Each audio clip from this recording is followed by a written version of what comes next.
Reporting and Sam's been reporting about how China is now focusing on increasing vaccination for the elderly, which seems to me like a very, very positive step because, A, this is the most vulnerable demographic in China out of 1.4 billion people and should partly set the stage for reopening. It is a necessary measure.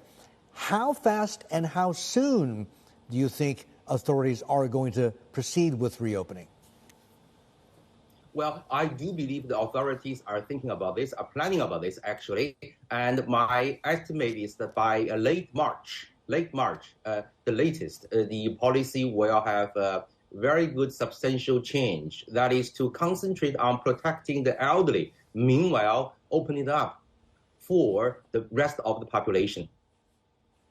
So I have to ask you, I assume the elderly in China, they're increasing vaccination rates with currently available vaccines, and these would be Chinese vaccines, whose efficacy in many cases has proven to be not as good as Western mRNA vaccines, which leads me to my next question, and that is, do you think the next step by authorities in China is going to be to allow full importation and use of Western mRNA vaccines?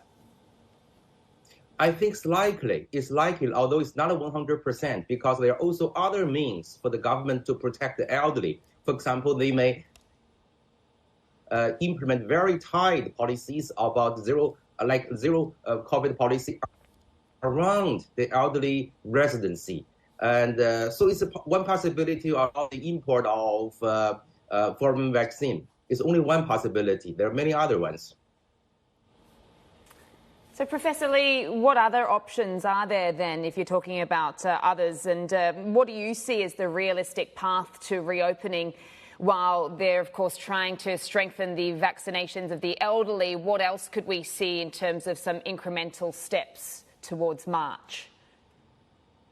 Well, there are many ways. Let's start with the first one. First one is to relax the traveling restrictions for Chinese citizens and foreigners to go in and go out of Chinese border. So that's number one. The border control will be greatly relaxed. Number two is to let people to stay home instead of transporting to some hospital or facility once they're diagnosed with the COVID.